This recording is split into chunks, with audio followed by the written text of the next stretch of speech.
Hola, Focus fans. Welcome back to Real Destinations, where we tour the locations that make our favorite movies look and feel real. And in a much-needed change of scenery, I'm traveling across the states in honor of director Luke Greenfield's new road trip comedy, Half Brothers.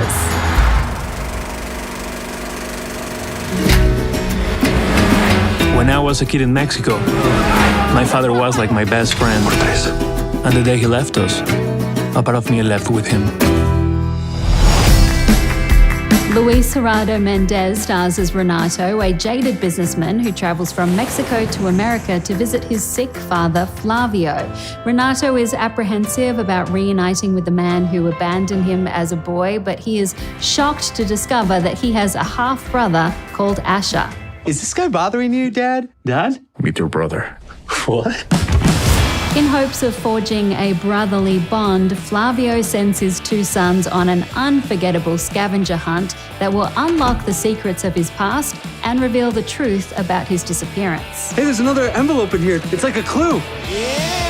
Following the clues, the unlikely duo make their way across several states in the film, but actually most of the movie was shot in New Mexico. Today we'll learn how a little movie magic helped turn the land of enchantment into an all-American backdrop.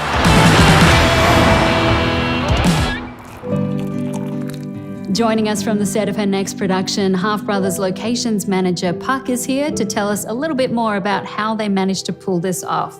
Hi, Puck. Hi, Alicia.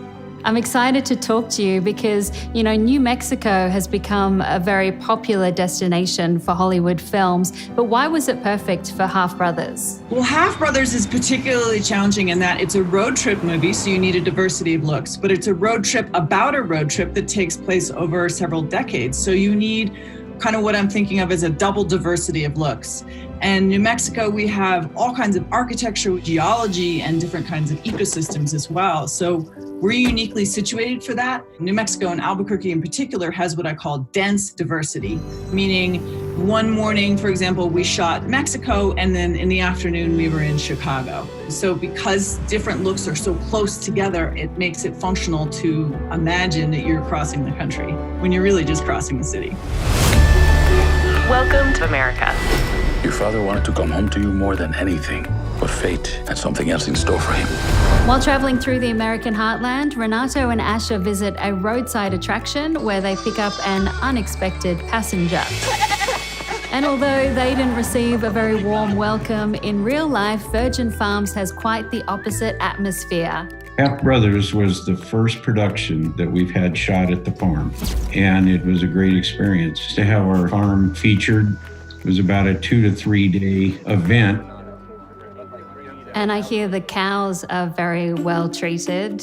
Something about music and singing to the cows? Yes, actually there's CDs that run off of the main barn, and the animals that are close enough to it, then they start doing cartwheels and things like that. We know they're a lot happier. What was it like to see all of those film trucks descend on your farm? The prep work and the consideration toward the farm and the animals, everything went incredibly well. I think it'll be a very nice mark in what the farm means to us. It'll be wonderful to watch it on the big screen.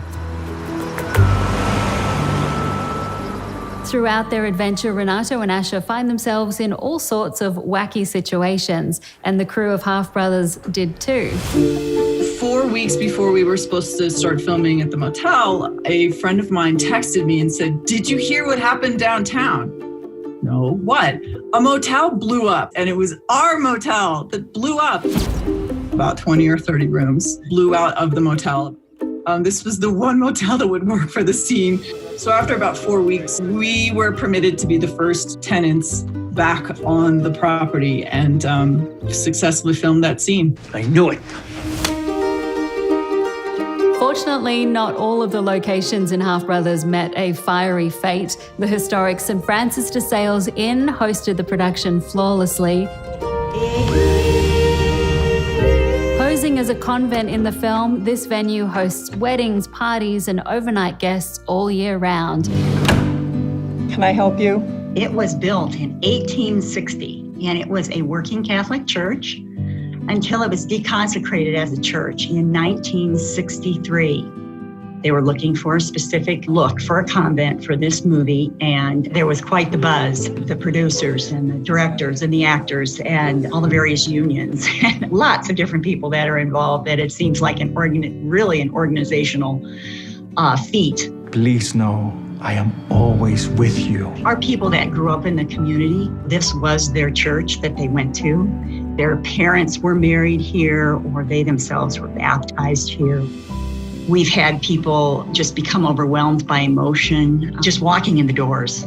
We do get a lot of people out in the paranormal groups that want to explore. So those kinds of things are very interesting, have relayed and hear about.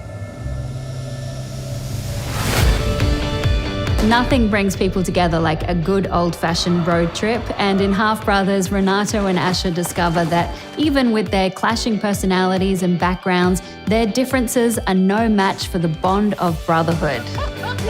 So grab a loved one and hit the road, and don't forget to make a pit stop to see Half Brothers in theaters December 4th. Well, I'm off on my own adventure, but I'll see you at the next real destination. Adios.